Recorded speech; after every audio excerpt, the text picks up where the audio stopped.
Hey, hi, hello. Welcome to episode 21 of Trail Society, brought to you by Free Trail. I'm Corinne Malcolm. I'm Keely Henninger. And I'm Hillary Allen. And we're so excited to talk about a really big topic today, something we've been alluding about. You guys have asked us many questions about it. Menstruation, menstrual cycle, your period. We're going to get into it. But first, we're going to start with some races, some news, and then we'll really kind of dive into the meat and potatoes, which is what I'm going to forever call the bulky part of our podcast. I almost said of our period, which is different. Period on the brain here. Okay, so last time we all talked, I talked about Jackie going after the world record for the most consecutive marathons run in a row. Well, by the time this is out, this is like old news, but I think it's so exciting. And I want to continue to just yell about her as much as possible. Jackie Hunt Brosma officially ran 104 marathons. She decided to end April with a marathon, woke up, said, why not just end the month with one more marathon? So it is official. She has run 104 marathons in a row, all while being an amputee. She lost one of her lower legs to cancer as a 26-year-old. And I just think it's phenomenally inspirational. It sheds so much light on adaptive athletes. And she did so while raising money. So set a Guinness World Record while raising money. I think the total amount came out to like $198,000 for amputee blade runners, which will provide prosthetics for other amputees. Super, super cool. Those are very expensive and they're very rarely covered by insurance. And I believe 104K, I saw this on The Gist, came from RX Bar. So that's really cool. So they must have matched a fundraising goal. So very, very cool. Did anyone follow along with the East Coast racing that happened over the weekend? Did you guys see that? From Ellie Pell did a bunch of coverage on Twitter. It was really, really great. I didn't, but I did want to say one thing. One of our last episodes was with Patrick Presgrove, and he knows Jackie Hunt Brosma really well. And so he was really stoked for her on that 104th day of running. And he also is a big advocate for the amputee blade runners. And so a little shout out to Patrick there too, because they're all working for such a great cause. And so I'm really grateful to have gotten to know him and to now follow their all journeys. Yep. And we've been getting some shout outs in our DMs from folks associated with different adaptive organizations. And so it's just really cool to see races, particularly the marathon, right? Jackie ran I don't know if Patrick was out there for it, but for Boston, they had like a new adaptive class this year, which was really cool. They got their own corral, their own start, their own category, their own prize money, like very, very cool to see races do that. And I hope that we see more of that on the trail. Once again, just like lowering that barrier to entry by saying, we have a class for you, not like, hey, ask us if you need anything, like to be like, just tell them that we have what you need type of situation. So very cool. Keely, you lived out east, you grew up out east. I lived out east for a while. So the East Coast, it's got some gnarly trails. I believe this was USA Track and Field Trail Marathon Championships. The top male and top female got a place on what is now the World Mountain and Trail Running Championships. It's been delayed like 2 years with COVID and associated pandemic kind of continuation. It will be officially happening, I believe, in November of this year in Thailand. And it's a combination of what used to be the mountain running champs, so kind of shorter distance verti stuff, with what was IAU trail running world champs, so some longer stuff. So they're combining kind of all those races into one event. So very cool to have basically like your mountain running or kind of VK style stuff, your short trail marathon, short in quotes there, trail marathon stuff, and then like a longer ultra, which will probably either be like a 50K or an 80K, is my guess. So very, very cool. Max King edged David Hedges. I want to say that right. He edged Hedges. Apparently they were duking it out for like the last 2 miles. Max took it by only 6 seconds over David. They were both under David's old course record on the course. Very, very cool. And then Elliot Cardin finished third, and he wasn't that far back from them either.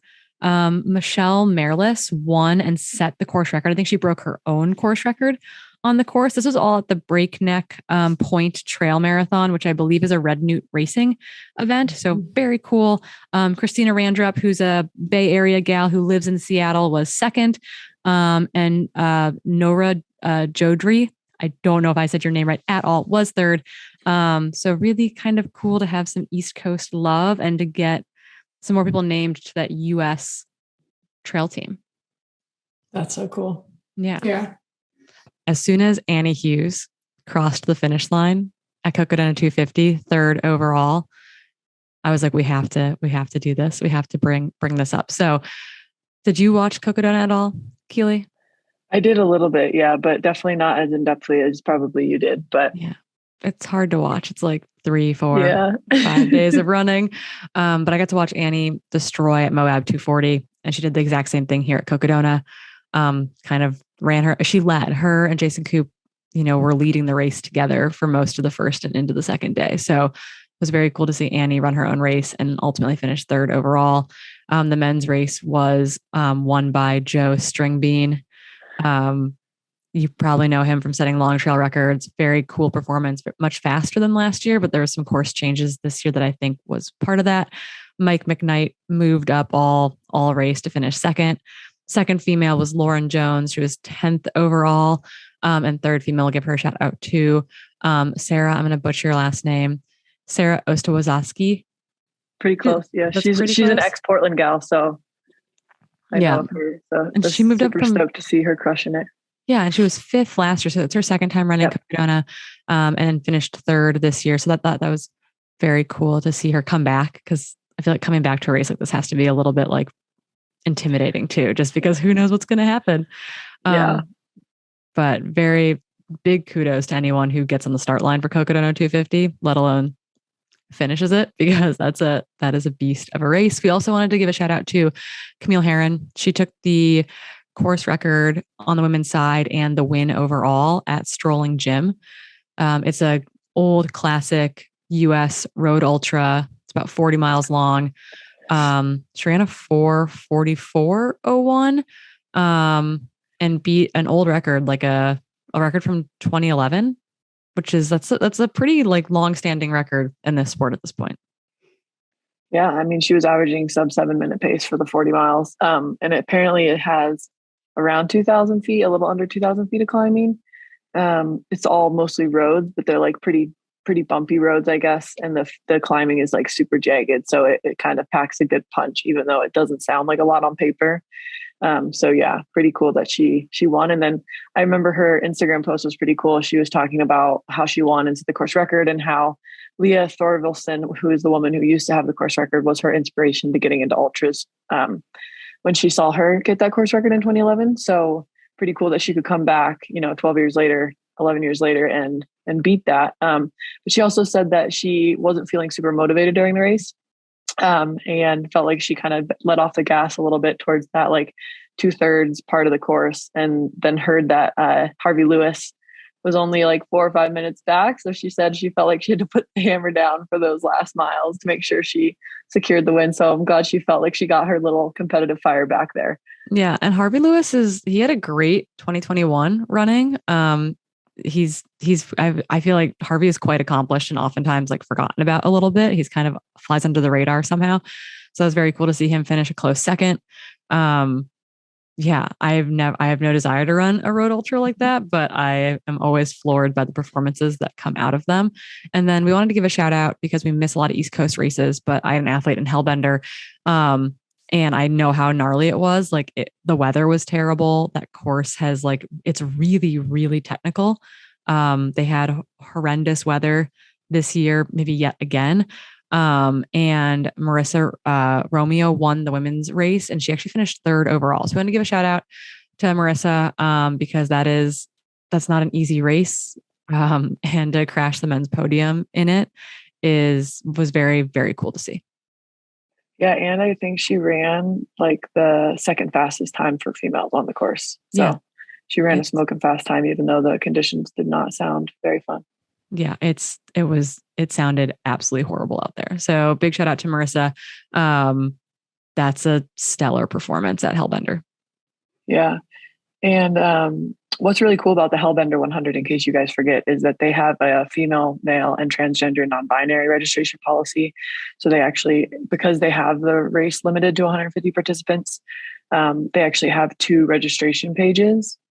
so that they can allow females to register and males to register. And then they also have an acceptance policy for people who submit applications as transgender and non-binary runners too. So they're trying to increase the like diversity of their applicant pool, which is pretty cool.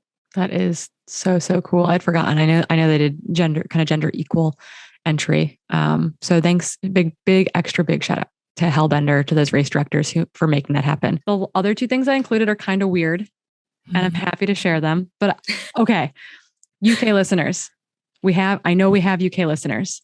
So this came onto my radar because of the name. There was a 100K in the UK recently. This just like when this comes out, it'll be like 2 weeks ago. It's an old race, 58 years old. It's called the Felsman. It's got 11,000 feet of climbing. Names familiar to many trail runners. Ole Johnson and Damian Hall tied. It was a hand holding tie, which I don't think either one of them were stoked on, but they did it and they loved it. But not that far back from the men's winners was Fiona Pascal. Okay. Ring any bells? Beth Pascal. Will someone let us know if they're related? I know that not all Pascals have to be related, but will someone tell me? Slide into my DMs. Let me know if Fiona Pascal is in fact a relation to Beth Pascal, because that's terrifying. So she was 3 hours ahead of the next woman. She was only like 40 minutes back of the men's winner over 100K distance. And Damian Hall, I don't know Ole Johnson very well, but Damian Hall's name is super familiar to many of us. Being only 40 minutes back from Damian Hall is a good place to be. So someone let us know if there's another scary Pascal sister or cousin in the world that we should all be keeping our eyes on. And then the last bit of running. Speaking of Beth Pascal, she posted on Instagram today about her decision to not race Western States this year. And I just think it was a really good post, because she basically was saying that this race has meant a lot to her and she's on her road to recovery. She realized that running 100 miles is not a good idea, especially in as little time of 2 months. But that she is going to stick to later races in the summer and to honor her body and to not try to push for Western States. So big kudos to Beth Pascal for not coming to Western State this year, even though I would love to have had her back.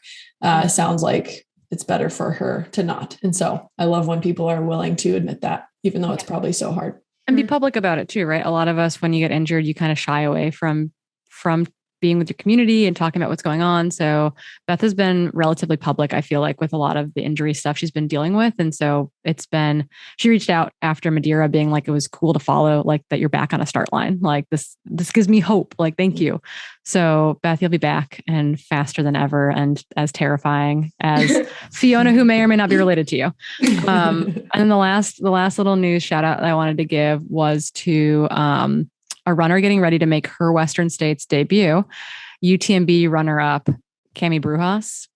She won a 51K over the weekend. Looks like she's running really well. She got a golden ticket into Western States at UTMB. I'm just really curious to see her mix it up in this field. So Cami Brujas will be one of the international runners joining us stateside for that at the end of June. And I'm waiting with bated breath to see how that pans out. So good job, Cami. News. And this is where I turn it over to Keely, because she's our news goddess. I don't know if I'm a goddess, but I'll take it. So I think we've all been seeing some news around, or at least a couple months ago, we saw a lot of news around some Title IX inequalities in the NCAA. And so I started going down a rabbit hole into this, because it all kind of started from a tweet from one of the standouts at University of Oregon during March Madness, showing a picture of the female versus male weight rooms. And for those of you watching this on YouTube, you will see a nice picture come up showing you this tweet, where you see a lovely weight room on the top part that has, hex bars and deadlift bars and all sorts of plates and all sorts of stuff. And then there's a picture below that shows the women's lifting gym. And it is a foldable table with yoga mats on top and a small little measly rack of handheld weights. And that is all. And so this was just one of many things that women participating in March Madness or in the women's basketball tournament were complaining of, being different from the men's tournament. Some of the other things were around their food and their compensation for food, and a lot of different things that really just didn't sound that great. One of them being COVID testing COVID testing policies and all that. So again, a lot of news around women speaking out about the inequalities during this tournament. I'm sure a lot of you know what Title IX is, but I definitely didn't know the full backstory on it. So if we go back in time before the 1970s, sport used to be considered a play for play's sake for women. So there were no women's sport leagues really, and there were no sports teams at colleges. So females were allowed to play against one another during like a play time that was scheduled by the universities, but there were no organized leagues. And so in 1972, Title IX changed that as part of one of the education amendments, and was signed into law in June. And it basically stated that no person in the United States shall, on the basis of sex, be excluded from participation in, be denied the benefits of, or be subject to discrimination under any education program or activity receiving federal financial assistance. The impact of Title IX really spread beyond college sports, and it started increasing the number of women participating in sports across all levels, right? There was a lot more high school girls participating in sports. There were then more women who eventually got to the Olympics. And so it did a lot of really good things for sports. And it kind of leveled the playing field for universities as well, where they started increasing the number of sports teams for females to a point where we're now women making up 44% of college athletics. So it's really been monumental for the increase of females participating in sport. But there is like a little gray area in it, because I was thinking, well, if they've passed this amendment, why can the NCAA market and basically treat female basketball players different than the male basketball players participating in the same tournament? And it seems that the NCAA has fought against this because they're not technically receiving money from the federal government. I think that is the loophole that the NCAA is finding. And the NCAA loves loopholes. They love a good loophole. So it's not that surprising that they're the first ones to kind of like be like, "Oops, sorry, gray zone. You can't tell us what to do." Yeah, it's upsetting. Yeah. So, I mean, basically just looking into this year, it was interesting how the numbers kind of panned out, because they're still putting a lot more money into the marketing of the men's basketball tournament, and calling it the March Madness tournament. And they're putting about 3% of the funding into the women's tournament. And up until this year, they didn't call the women's tournament March Madness, even though it was the exact same tournament happening at the exact same time. And so again, there's just these discrepancies, and obviously there's arguments from both sides saying that, women shouldn't get as much funding because they don't draw as much of an audience and all these things. But we have to remember that wasn't true this year. Exactly. Like women's coverage was huge. Like people tuned in for it. Yeah. And if you look back to when March Madness started, it was back in the late 90s. Nobody really watched men's basketball in college. And so there was this huge surplus of funding that went into making the March Madness this crazy hyped up event so that it did draw all these viewers. And so the question that I have for you guys is like, what comes first, the chicken or the egg? Are we supposed to assume that we have to play to a level that gets us recognized, even if we're not televised? Or do we need someone to take a chance on us and put funding in so that we can televise to more audiences so that we can actually gain momentum and gain viewership that way, right? Because in my mind, people are trying to say we're supposed to build that up on our own. But if you look back, historically, no sport has done that. It's always been someone taking a leap of faith on that sport, dumping money in to increase the amount of exposure they get. And that's how they kind of continually increase viewership. And we see this in road cycling and on the mountain bike and in gravel cycling. We see this in trail running, right? It's the sponsorship dollars that go to the athletes, and companies have notoriously, I mean, there are many, many women on the like in the cycling world who it's like, okay, you got your bike, right? Like they're going to give you a bike. And it's like, well, you can't make a living with a free bike, right? You can't pay rent with a free bike.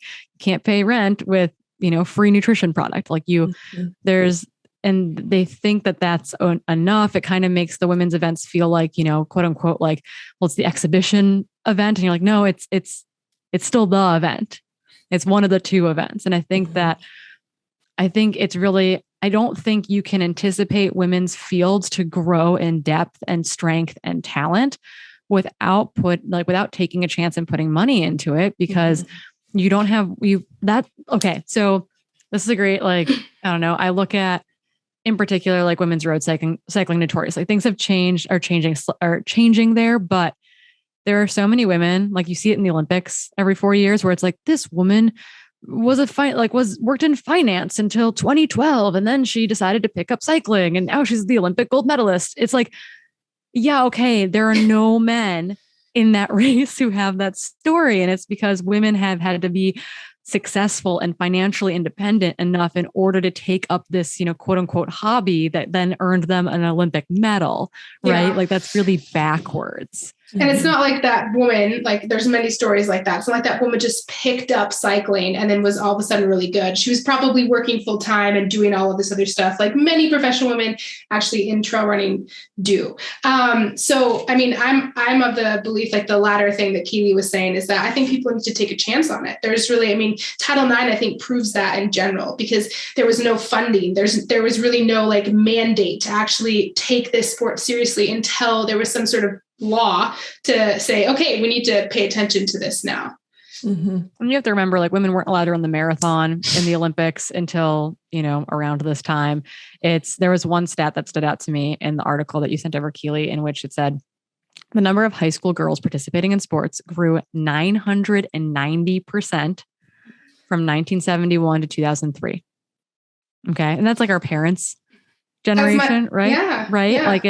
Like my mom was a phenomenal runner in high school. And it's like, she was like, her parents were like, I don't know what you want. You want to run track? Like what? Like, okay, get on a bus, be safe, I guess. But it's like, it wasn't a sport. It wasn't something for her to pursue. Right. And so I think that, Title IX, like, I don't know, the NCAA is finding loopholes, but I think that this whole narrative goes beyond the NCAA, and we can pull it into the world of trail running and ultra running, for example, in the same way of like, it's why I fight on every single live broadcast, table that I get put at, to make sure we have equal coverage of the men's race and the women's race, to make sure they've allocated the appropriate number of cameras to both races. Because all of a sudden, when you've allocated 3 cameras to the men's race and 1 camera to the women's race, yeah, you're going to miss the women's race. So I think it's those little steps that all of a sudden do hopefully drive sponsorship dollars, and then companies just being, I don't know, better and making sure that they pay people appropriately.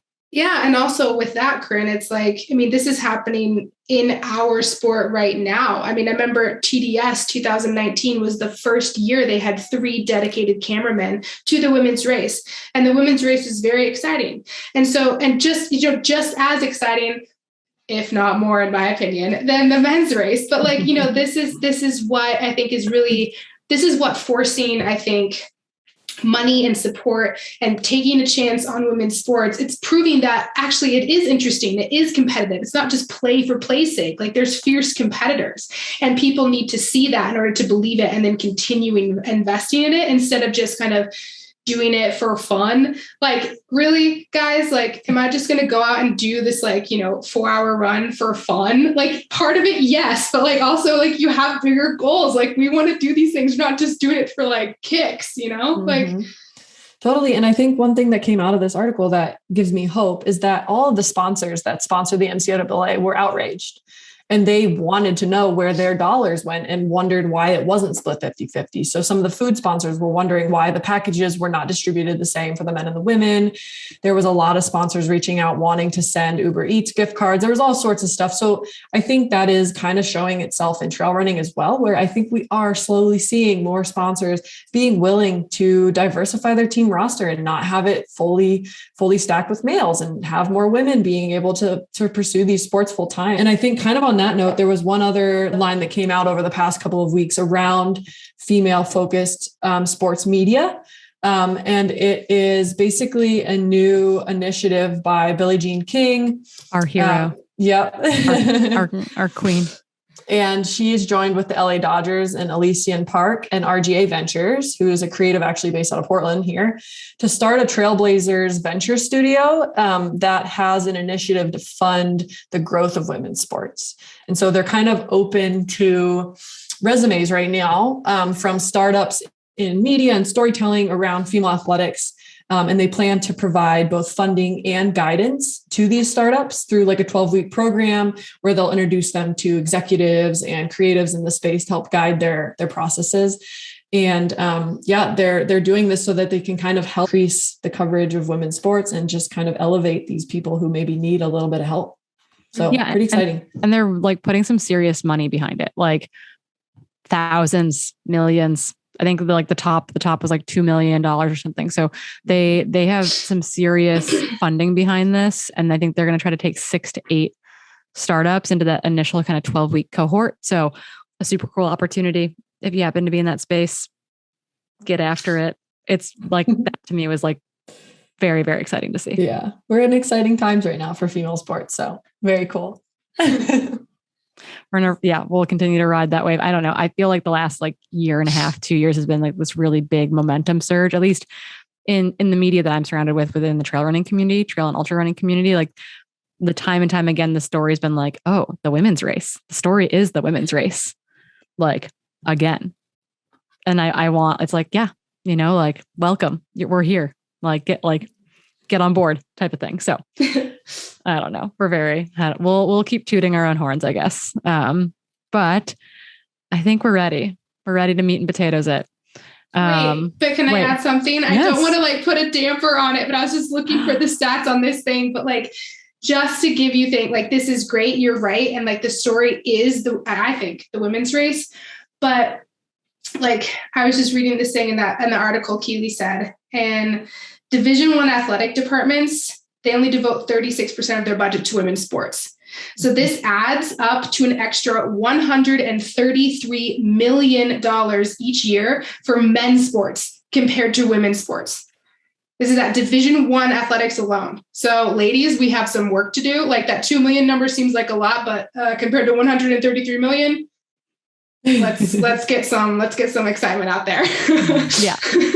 Yeah. And those are obviously, those are different pockets. Those are different pockets, different money. But yeah, I think people are trying to figure out their best ways to create that impact. So cool initiatives coming out of it. I mean, akin to the sports bra that we brought up a number of weeks ago, right? Like they're devoted to showing women's sporting events. Whatever women's sporting event is on, it's going to be on in the bar. And so I think it's those grassroots things in your local community and then in your national community, like your state community, your national community. Like I think we are going to see, change makers like stepping up, which is, I think, what we're trying to do too in our own little way.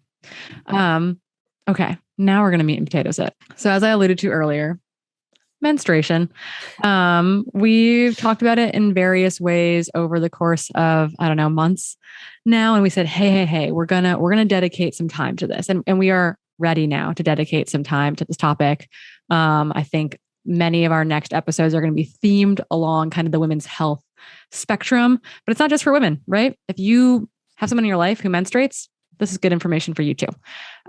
So I think before we get too heavy into the science side of the whole thing, of periods, of hormones, of the ups and the downs of the whole thing, I just wanted to you like to hear both of your inputs, your thoughts on like, why is this topic? Why is talking about menstruation? And I'm like shaking my hands violently under the table, apparently.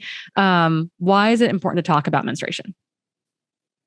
I think the biggest one that comes to mind right away is that it's never associated with anything positive. And I think it's always associated with negatives.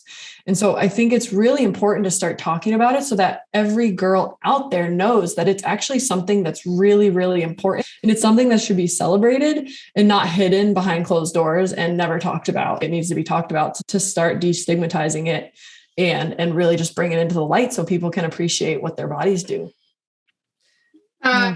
It's like, exactly. Like it's normal. Like as even a young adult, one of the first experiences that I had that I was like, wow, we really need to talk about this as if it's just normal. It's just part of like who we are. I was running across Haiti, and basically there's this, like half of the population like kind of drops out of school, and the half of that population is actually women, because what happens is they start their period. They don't talk about it. They don't really know what's going on. And then, they stain they have these beautiful uniforms that they wear to school. They like stain their uniforms and they get embarrassed and they just start staying home. And so like in a country like Haiti, a majority of like the household work and the manual labor of like walking miles on end to get water is the women. And because they're no longer in school, and it's literally because they've dropped out because they've started their periods and they're kind of confused. They don't know what's happening. And so it's like those kinds of experiences to me, it's like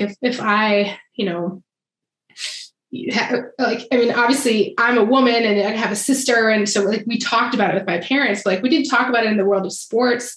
And I think it should be talked about just in general. And then moving into kind of obviously the sports world is like how we're going to talk about it now. Yeah. And that was kind of my next question. Just remembering when you first got your first period, like I remember it was kind of like scary, but I was like kind of waiting for it to happen. Like my friends and I were talking about it.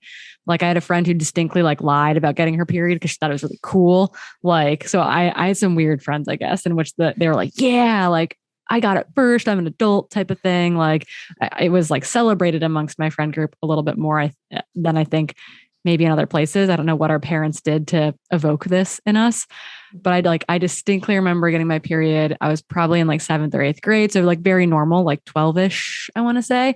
And I remember like distinctly being horrified about the idea of tampons. Like, how do you use it? How do you use a tampon applicator? Like, how does it go in? Like, this was like too much for my 12-year-old brain to handle. And I don't think I even told my mom when I first got my period. I think she just like probably found it and found, bloody underwear in my laundry or something as a 12-year-old. And she was like, Corinne, we got to talk about this.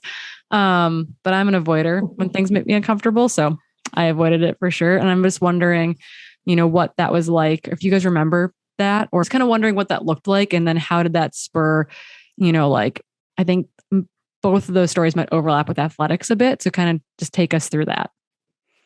So I was a bit later. So I actually didn't get my first period till I was 16. And I think it was because it was very, I don't know, again, throughout this episode, we're going to figure out that every person is different. Of course, I have theories, but it could be different for someone else. Yeah. 11 to 16 is like is like a fairly normal range. It's when you get older than 16 that I think we start to worry more medically. Yeah. I think it's older than 15 even, but yeah, so mine was a bit later. Like all of my friends were starting, and I was just kind of like, oh, what's happening? But I was a very active kid. So maybe that was it. But I remember when I first started my period, I actually never really had a normal cycle. It was kind of like every 3 months or so. But yeah, I mean, of course, I was embarrassed, but of course I had this like idea of like what happens when you have your period. I thought I would just, no one talk to me about it. No one talked to me about like that. They're like, oh, you started your period. I assume it was just like gushing, like some sort of like, I'm sorry, but like, that's what I thought. You built it up in your head to do this crazy thing. And I was like, what am I going to get lightheaded? Like, what do I do? I'm going to lose so much blood. But like, anyways, it was fine. I was fine. But yeah, I mean, I was a junior in high school when it happened. So I was definitely a late bloomer.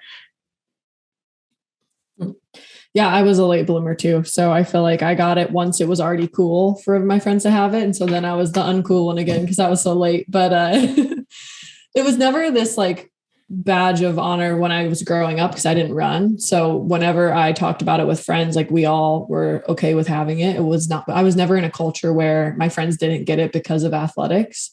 And so I think what really prompted us to want to do this episode, right, is that like the menstrual cycle, especially in relation to running, it has a lot of importance.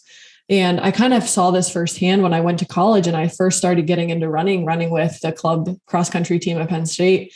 I think it was like the first or second run I went on with this group of older girls, and they were talking about not getting their period. And I kind of said something around getting mine, and they just gave me the stink eye and were like, you still get your period? Like, we don't, like, you're not training hard enough. And so from that point on, I kind of made it my goal to not get it, right? Because in my mind, I was like, okay, well, I'm doing this new sport. I'm a perfectionist and I want to be good at it. And if these girls who were at the time my elders and the only girls I knew in the sport, and so I kind of looked up to them, aren't getting their periods, then I shouldn't get mine either. And so, you get to a point where you're training hard enough and you miss your period. And for a while, I wore that as a badge of honor, and I was pretty excited about it and felt like that was proving to myself that I was training hard enough. But as we all know, that's not a good sign, right? Like, we're not supposed to train so hard that we stop getting our menstrual cycle. And so, yeah, I feel like that's another big reason why I kind of wanted to touch on this topic, is to really just talk about why we should get it. Yeah. And there's some menstrual abnormalities as most people who get their period, we call them like Amenorrhea, get a normal period. And then we've got kind of various menstrual abnormalities. I think the two big ones really are oligomenorrhea, right? And that's that inconsistent period. I think it's really common, particularly in people who get their periods a little bit later.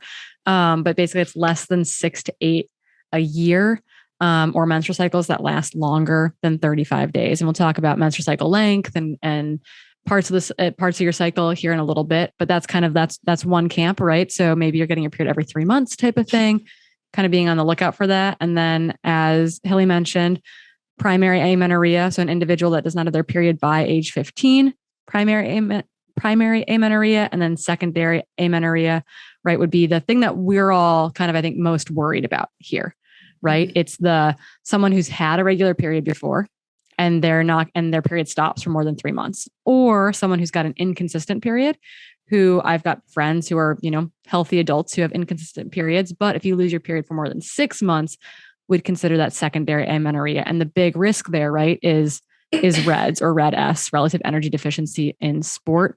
But there could be other underlying conditions. And so whenever anything like this is happening, we want you to consult with your primary care provider, your OB-GYN, whoever you have in your corner for your healthcare, because it's not always straightforward. But that's like Keely, you said like, oh, training so hard that you lose your period. And there was this idea for the longest time that like, if your body fat is below X, Y, or Z, you stop menstruating. And that doesn't really seem to be the case. It really seems to be like linked to an energy imbalance.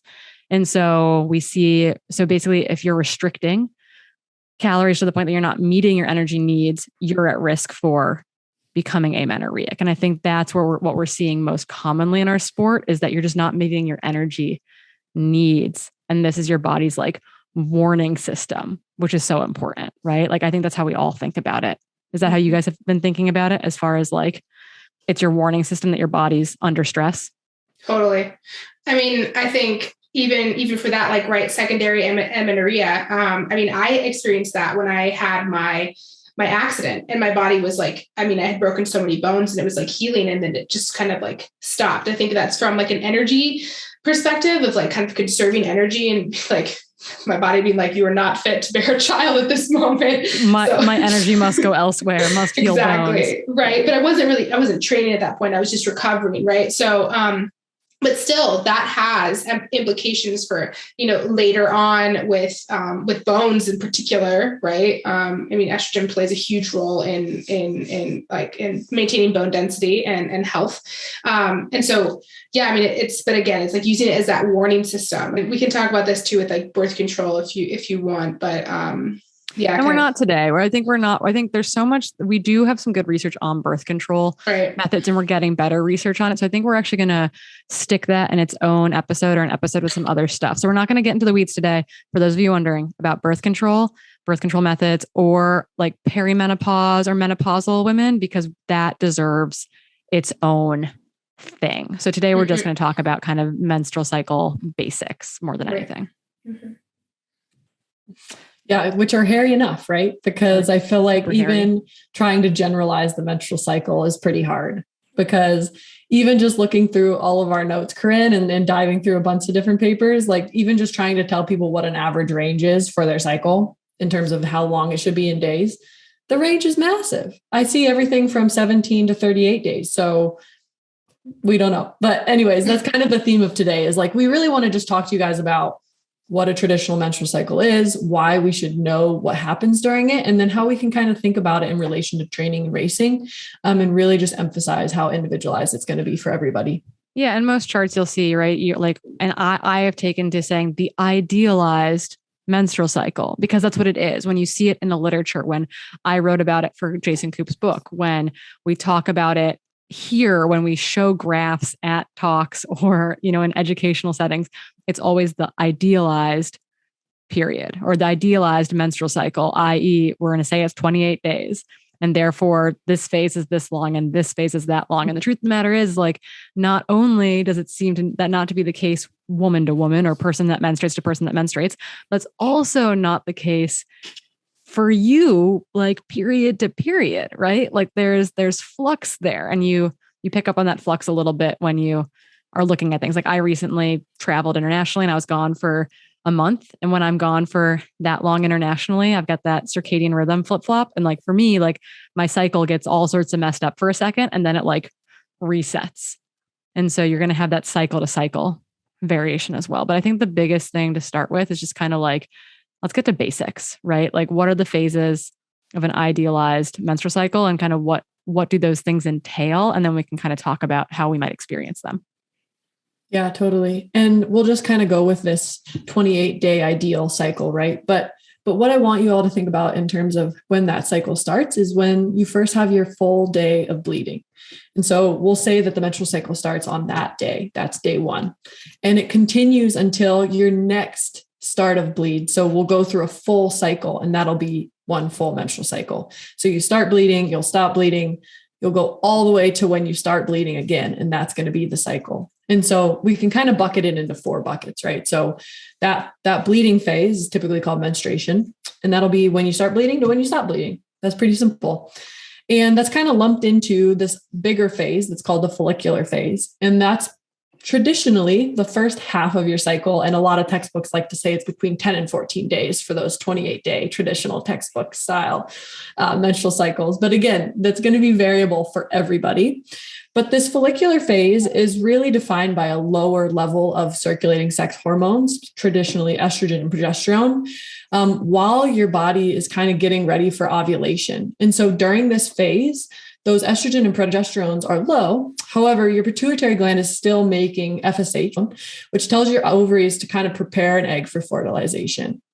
And so when that happens, you'll kind of go into this new phase that's called an ovulatory phase. I was just going to say, it's really important to remember.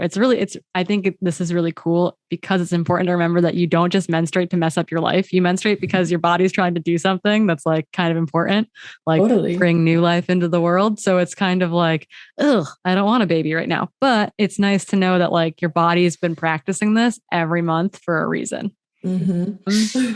Keely spent a lot of time looking at hormone profiles. So in a past life. So she knows a lot about all this stuff. And we feel very fortunate to have her brain amongst us. But that next phase, it's a shorty. It's your ovulatory phase. It lasts, once again, textbook here. It lasts 16 to 32 hours. And this is when you've got increasing estrogen, which causes LH or luteinizing hormone to spike. And this is actually what releases an egg and prepares your body for pregnancy. Yay, eggs, right? It's got to like football it out of the ovary and through your fallopian tubes. Okay, which is how I picture my ovary doing it every month, is like football throwing it at my fallopian tubes, which is probably why some people actually experience pain and cramping when they release an egg. Like I've heard women say, oh, I know when I release an egg, like I feel it. And that's me picturing their ovary just footballing it at their fallopian tubes. But that is your ovulatory phase. And then we move in to kind of what a lot of people consider the last phase of your period. And that's your luteal phase. So this lasts about 10 to 14 days. And so this is where you start to shift for your hormone levels. There's higher levels in progesterone, and that starts being released in kind of that pulsatile fashion to build up the corpus luteum, which is basically the thickening of the lining in your uterus. This is what can prepare for fertilization of the egg in case of pregnancy, like what that egg can stick to. And then also what's happening in this luteal phase is the estrogen and progesterone will slowly fall when fertilization does not occur, and the luteal phase ends and the body prepares to shed the lining. And then that's day one of your period where you start the bleeding phase. Yeah. Aren't bodies cool? Right? Really it's like, cool. we're going to make a baby. And then your body's like, no, we're not. No, we're not. And they're like, get rid of all this material we've been building. Get it out now. We're renovating. Like, I don't know. We're kind of mean. We're mean in that sense to no, our but bodies. it is amazing. And this is what's so important to talk about. Like, this is happening in our body every single month. And this is just normal. This is like what makes, women different, right? Than men, but it's a normal thing. It's something that it's just, yeah. So why should it just be like a normal thing that we talk about? Yeah. And then I think the kind of important thing to note there, right? Like, because most of you are listening to this probably without any visual aids, which is really hard. If you need a visual aid, just Google search menstrual cycle. But for those of you on YouTube, just look at the YouTube video, because we'll just look at the show you screen. a nice picture. We're showing you a picture right now. But what you'll notice, right, is that you've got these kind of like phases of those hormone shifts, right? When you start menstruating, and I'm using a lot of hand gestures here for people who cannot see us, where you've got kind of low estrogen and progesterone, and then after ovulation, kind of things start to spike back up again. So it's interesting because you'd think, okay, we've got these hormones circulating. What do those hormones do? And how do they make us feel? Or do they make us feel things? Like, I think that's kind of the interesting component of what's going on here and what creates so much individual variability. Totally. Yeah. And I think as you learn about the menstrual cycle, you know that you have LH surges because of estrogen, and then you release the egg because of that LH surge. And then as that is there, then the estrogen and progesterone start elevating, and then progesterone dips when you're not pregnant, which then triggers the corpus luteum to shed, and then you start bleeding again. And so they're all interrelated, right? And so all of these hormones are changing and they're influencing one another. And so it's going to be normal for you to have different feelings throughout your menstrual cycle because these hormones are changing a lot.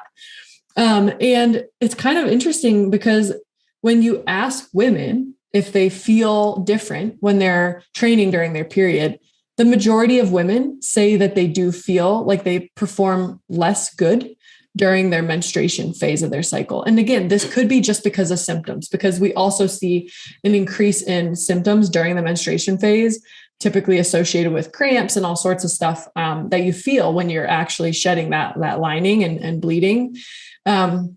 But the other side of that coin is that we've also found that exercise helps women during that phase. And so we're kind of at this crossroads, right, where our menstrual cycle does make us feel different throughout the month, but we do know that exercise can help us feel a little bit better during those types of the months as well. And so we're going to kind of just dive into like how all of those hormones can kind of impact us during our exercise endeavors.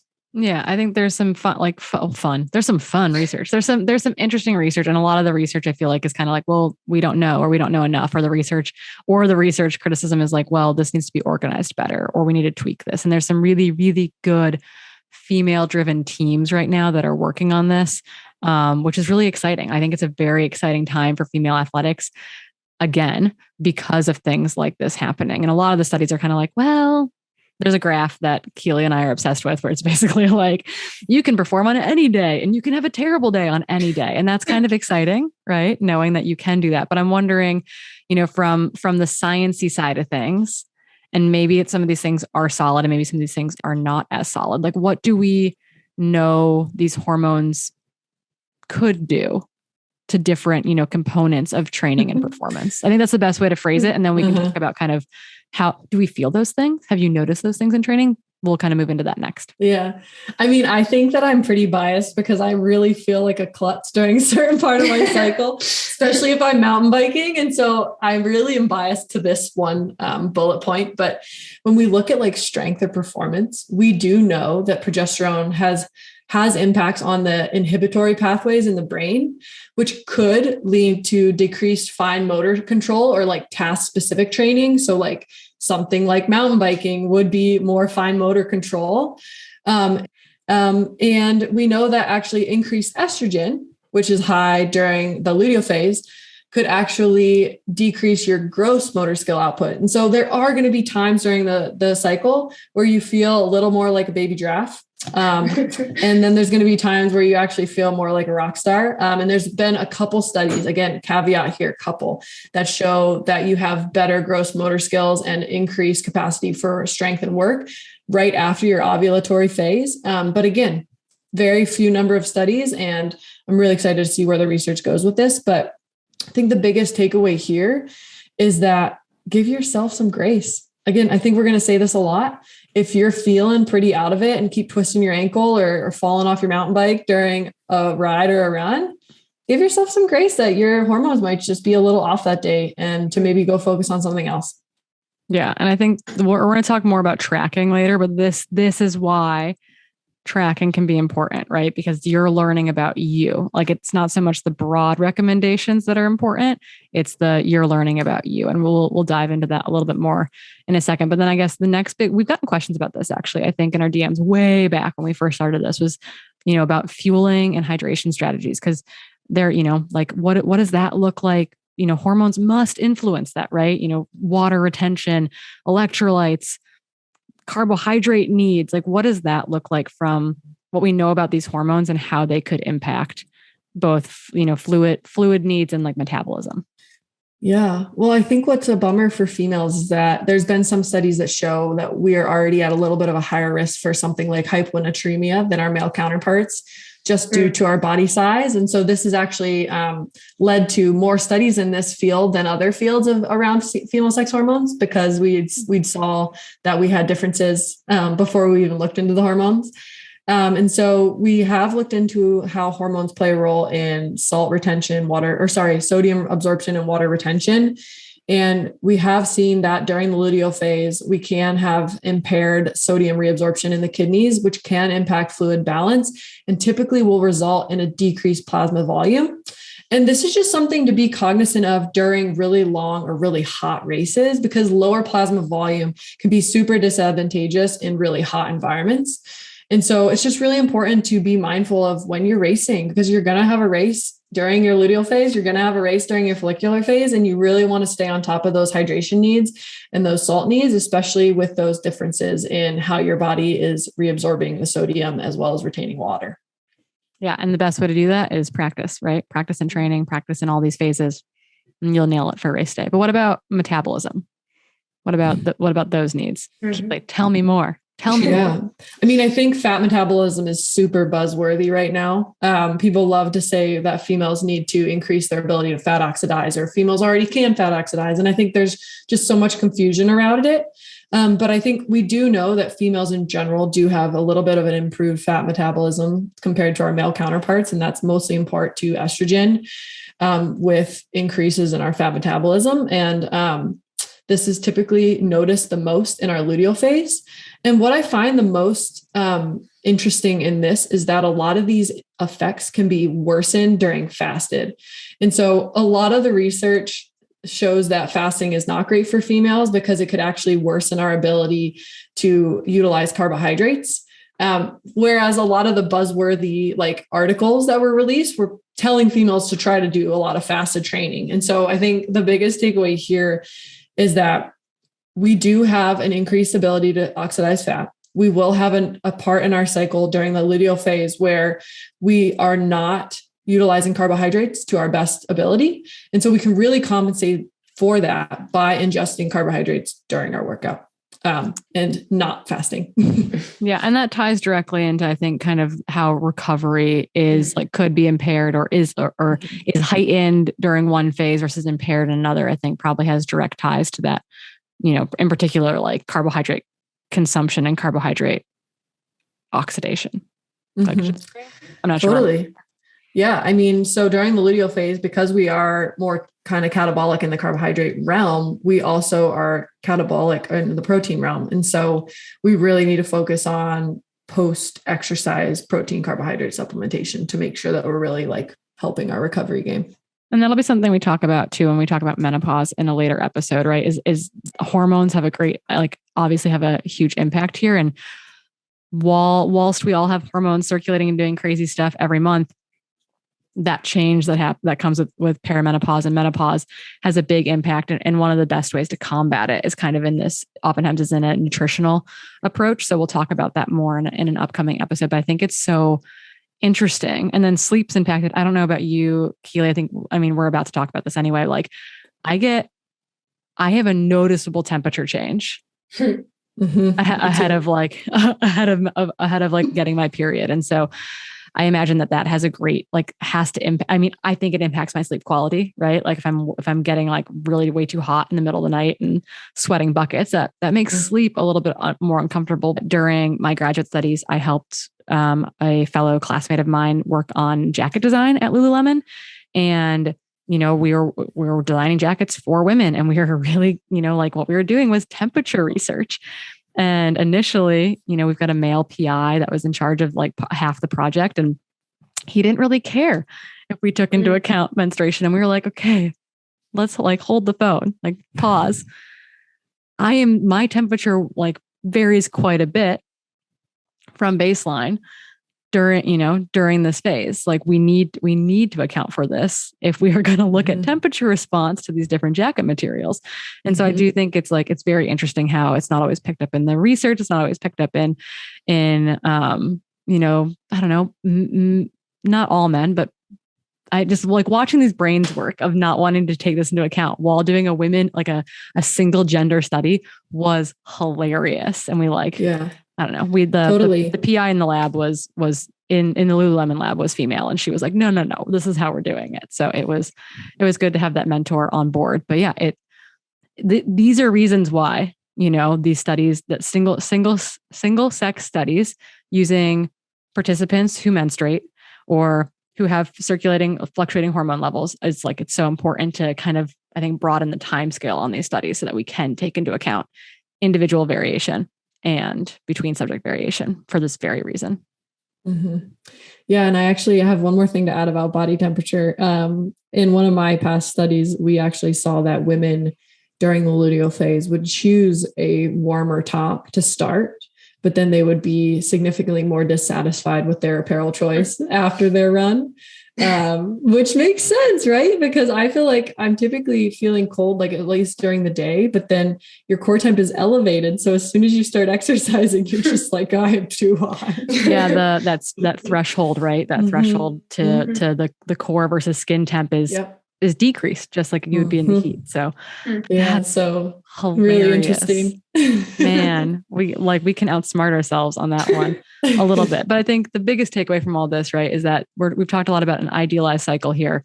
We do know that whilst that's not a word I use all the time, hormones do have an impact on all these various things. It's going to impact everyone differently. You may or may not feel some of these things. You may feel all these things. You might feel like, the exact opposite about your cycle. And it's just important to remember that they've done studies on this too, where it's like the graph, Keely will have to share. We're going to we're sharing the graph. Yes. Okay. This is our favorite graph in the whole world. I think it's my favorite graph in the whole world. It's from a 2021 study in Frontiers of Physiology from a paper entitled Influence of Menstrual Cycle or Hormonal Contraceptive Phase on Physiological Variables Monitored During Treadmill Testing. What a sexy article. But essentially this is, I think it's the second graph in the paper, but basically it's looking at people on doing this treadmill test at different phases of their menstrual cycle. People are performing on every phase possible. People are not performing on every phase possible. So it just people saw this, and the takeaway was, well, there's just no impact of the menstrual cycle on performance. And we all saw this, all three of us saw this and said, no, there's a huge impact and it's highly individual. Mm-hmm. So yeah, it's definitely my favorite graph because we can take the mean of a ton of different responses and get close to zero. But if you actually look at the answers, that's where the magic lies, I think, is because it would be really cool to take those women who are showing upwards of 30% differences across different phases in the opposite directions and see what the difference is, right? Because this study unfortunately did not do hormonal profiling. So we don't know their actual ratio of hormones during these phases. This is another issue with menstrual cycle testing right now, is that it's really expensive to do full hormonal profiling on all of your subjects.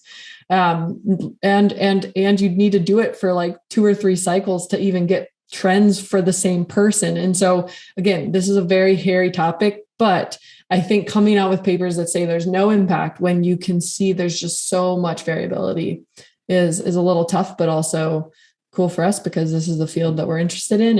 And there's just a lot more science to be had.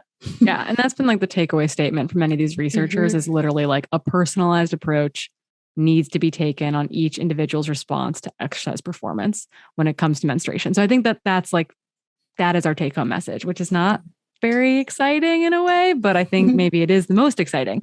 So, okay, let's talk a little bit about how we feel about our periods. What do you guys notice? What are big things that you think from paying attention to your cycle, from cycle to cycle, that you're like, this happens almost every time? This or that happens almost every time. Like, what are things that you've started to pay attention to, and maybe you've even tweaked training around in order to accommodate it? Yeah. So the biggest thing, and I think maybe back several episodes ago, and we had like a society slam around, or maybe a question around like GI issues surrounding your period. I definitely experienced that, like 48 hours to 72 hours before. So yeah, I mean, Corinne, I like don't want to race like when that happens because it's just it's not fun. That's worst case scenario for me is like it's like 72 hours before to like day 1. Yeah, I've raced on day 1 a bunch of my period, and it's like there's not enough bushes on the Black Canyon course to cover up that. Yeah, so it's. Yeah. Well, I mean, that makes sense. The drop in progesterone decreases your water absorption. So typically you have to pee or maybe go number 2 a lot more during those like first couple days of your period or right before your period when those levels are dropping off, which that was going to be mine. It's like I could go pee and go out for a run. And within the first 5 minutes of my run, I'm like, oh, got to pee again. Like, gosh, darn it, kidneys, do your job. Yeah. I think my biggest emotional where there's like a mental health component here. And I think I feel it for sure in that like 72 hour window before I get my period. It's like, I am a sadder human. I have less patience for my significant other and the other people in my life. Really silly things make me cry for no real reason. I have sat on rocks in the middle of runs and cried. I don't want anything to touch my body, generally speaking, during that phase. I've gone from like really loving myself to being like convinced that I'm like morbidly obese in the span of like 6 minutes, which is like not a thing that like I've had to rationalize my way through this since being a teenager, being like, it's impossible to gain weight in a day. You're fine. Like you loved your body yesterday. You're going to love your body again in 4 days. Just give this time to pass. But like that's a really real feeling and it's horrible, right? Like it's horrible to feel that way about yourself. And then you get your period and you're like, oh, right. I remember you. Like this happened last month too. So I think it's like we all have those moments, right? But I'll race on day 2 of my period. Give me that any day. I totally agree. And just like, it's so funny because it's like sometimes, I mean, I'm a very impatient person generally. Maybe both of you can admit to witnessing this. But however, I noticed that like sometimes like just little things just start to irk me and I'm like hyper, just impatient. And this is an indication to me that I'm like, oh, all right, let's get ready. The other thing is like also, like ankles are like find it kind of like feeling like a klutz, but that's obviously further out. So. Oh yeah. Yeah. I definitely have the same exact feelings. And there'll be some runs where I also want to stop and cry. And then I think that's why I like tracking my cycle. We'll kind of pivot to this now because it reminds a proactive thing. Yeah. It reminds me that like, oh, okay, I'm at that phase where I actually I'm kind of an asshole. So, so it's okay. This is always normal. Like cut yourself some slack. It might not feel great to run today. You might have a little less patience for your significant other today. Like try to remember that this is a couple day period every, 30 whatever days. But I mean, that's why I love tracking it. And I think that's what happens with a lot of athletes. And one of the things that I love to talk about when we do talk about the menstrual cycle and how people have implemented it is the 2019 Team USA for the Women's Soccer World Cup, because they worked with Georgie Brunewald and a couple other physiologists. Fitter the app Fitter to track their menstrual cycle, and they didn't do any personalized tailoring of their workouts to their menstrual cycle. However, they were told a lot about the different parts of the menstrual cycle. They were told about how the menstrual cycle could impact how they're feeling during training. And they were given the grace to alter their training based off how they feel, as well as just accept how they were feeling and know that it was normal.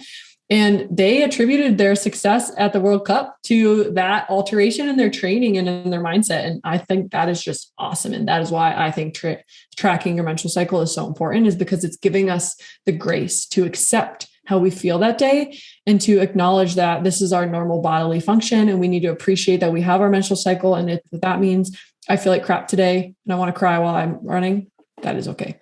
And I like that it wasn't necessarily like a huge, it was like, I think you described it as like a knowledge intervention, as opposed to like an intervention where they were like, okay, when you're in this phase, we're decreasing X and we're increasing Y. It was like, no, we're just going to tell you about what's happening. And that is hugely impactful, right? Like to me, that's the standout of a study like that, or of publicity like that, was that it's a knowledge intervention. Just like having the, like, knowledge is power, right? We know that. And so it's like tracking your cycle, using even a basic app, using like a pen and paper, right? And like, just like, or, I make a note in Training Peaks for myself type of thing. Like that stuff can be super impactful, and just cutting yourself some slack during that phase every month. So I think that was a really interesting thing, just a knowledge intervention. Yeah. Because I mean, just based off of all of the hormones we talked about, there's not a one size fits all, right? There's never going to be this perfect prescription for every single female to follow when they're in their luteal phase versus follicular phase. So I think just acknowledging when your phases happen and how you feel, that's going to be a really good step. One thing that I've done, because I'm a super nerd, is take ovulation tests, not because I'm trying to get pregnant, but just to see when I actually do have an ovulation phase. Because when Corinne talked about it earlier, it is a very short window. But knowing that window, at least what I found in my previous research, really increases your ability to predict at least the follicular and the luteal phase. Because what we were saying before is like the textbook cycle is 28 days, but your follicular phase is not 14 and luteal is 14, not in everybody, right? So some people have a shortened follicular phase and a longer luteal phase and vice versa. So for me, it's just, again, been another piece of information that I could add to my training log so that I can just know that I'm ovulating, so that I am having an ovulatory cycle. And also that I can break it up into my phases just a little bit more accurately than I had in the past, and just notice more trends for myself. Yeah. And that's not a super expensive intervention by any means, right? Like people do this all the time when they're trying to get pregnant. So that is super interesting. And then I made a note in our kind of our overview here too, of like, that'd be a very interesting way for once again, we're not going to talk about this at length, but one of the risks of using like a hormonal IUD is that whilst you may no longer bleed, because you don't have a uterine lining building up, you might still be ovulating. And the goal is that you're hopefully still ovulating. And so that'd be a very interesting thing for people who maybe are worried, or like who maybe are no longer bleeding because they're on a progesterone-based IUD, who might still be who should still be ovulating. So that would be a very curious like tool to use in that space that's cheap and readily available. I'm curious about that. I'm adding it to my list. Yeah, I definitely recommend. It's basically like if you can't get a full hormonal profile on yourself for 5 months, which you don't want to pay for that. It's like $500 each one.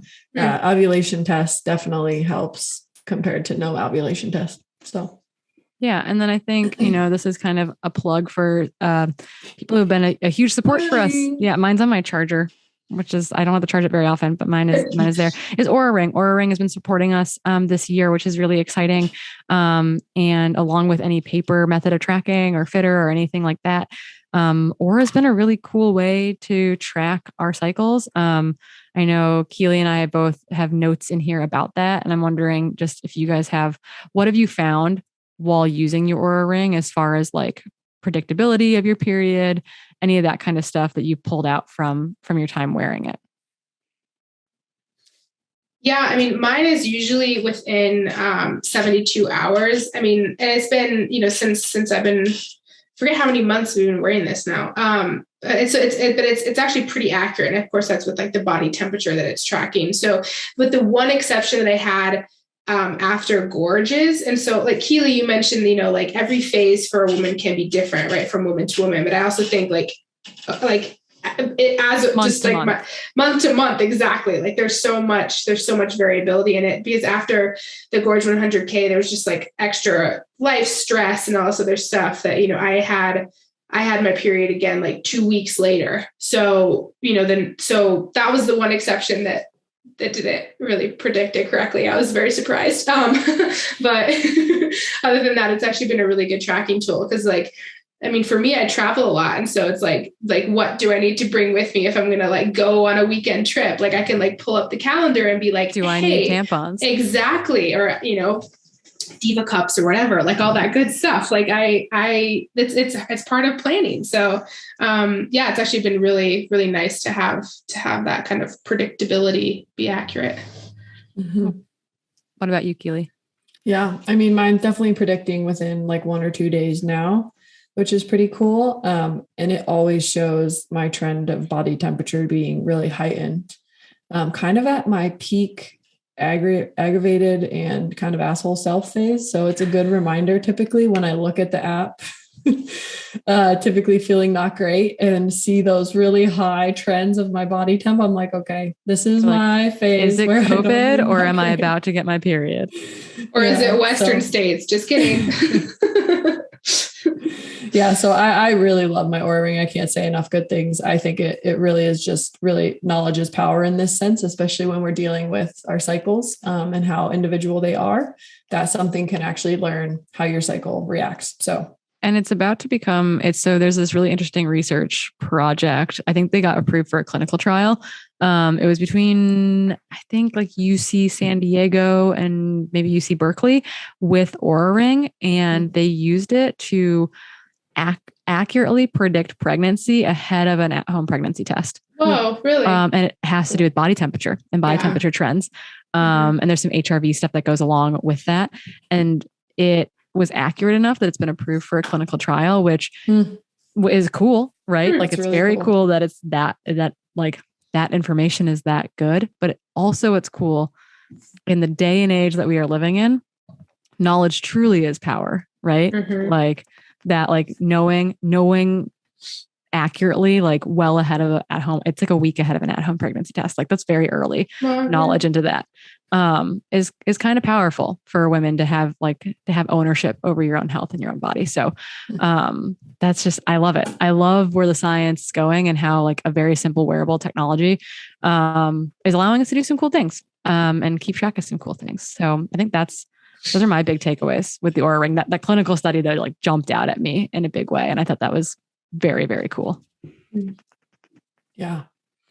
So Oura Ring, we go to slam. Let's slam once again. Woo. As we just mentioned, Society Slam is brought to you by our friends over at Oura Ring. We've had a blast wearing the rings and hopefully they'll continue to let us wear the rings next year as well. But Keely, I think you got some exciting slamming. Will you tell us about it? Yeah. So I have been in contact with a woman who works at Central Washington University. I was actually going to do a master's with her in nutrition before someone talked me off the ledge of doing too much again. So I decided to just help her with some research. But she's kicking off a study with my help on basically exercise dependence in trail runners in relation to fueling practices and relative energy deficiency risk.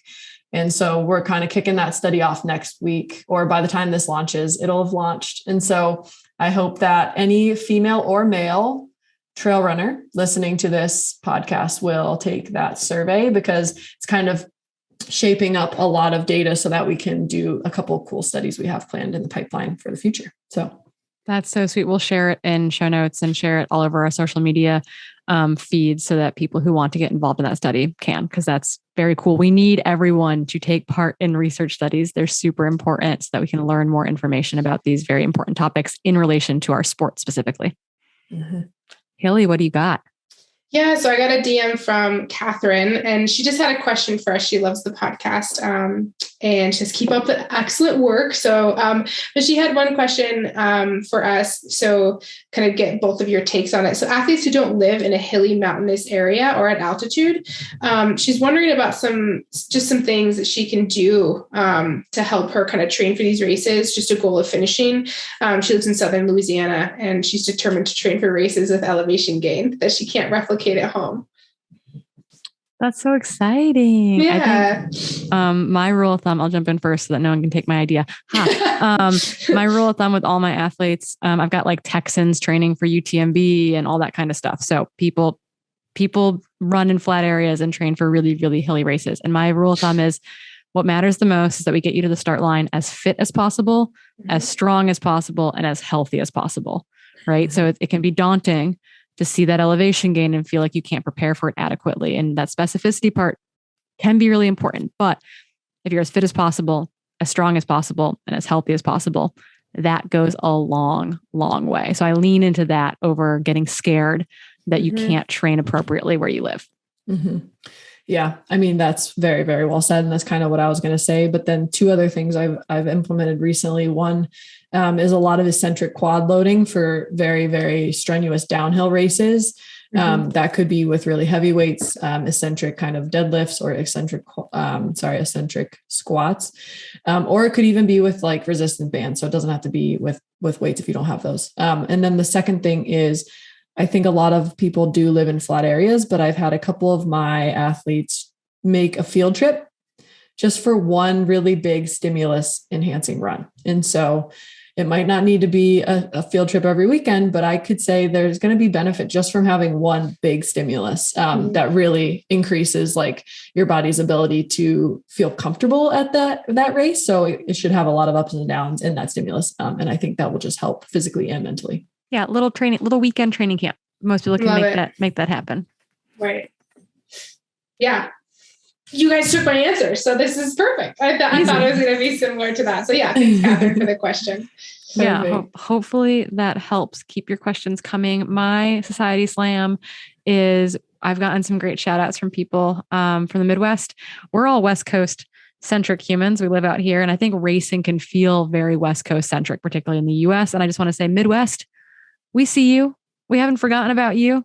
We know that you all have historic races, and many of them are coming up right around the corner. Old classic races like Ice Age Trail 50, I think will have just happened when this comes out. The Minnesota Voyager 50-mile race up in Superior, kind of like the Superior Duluth zone.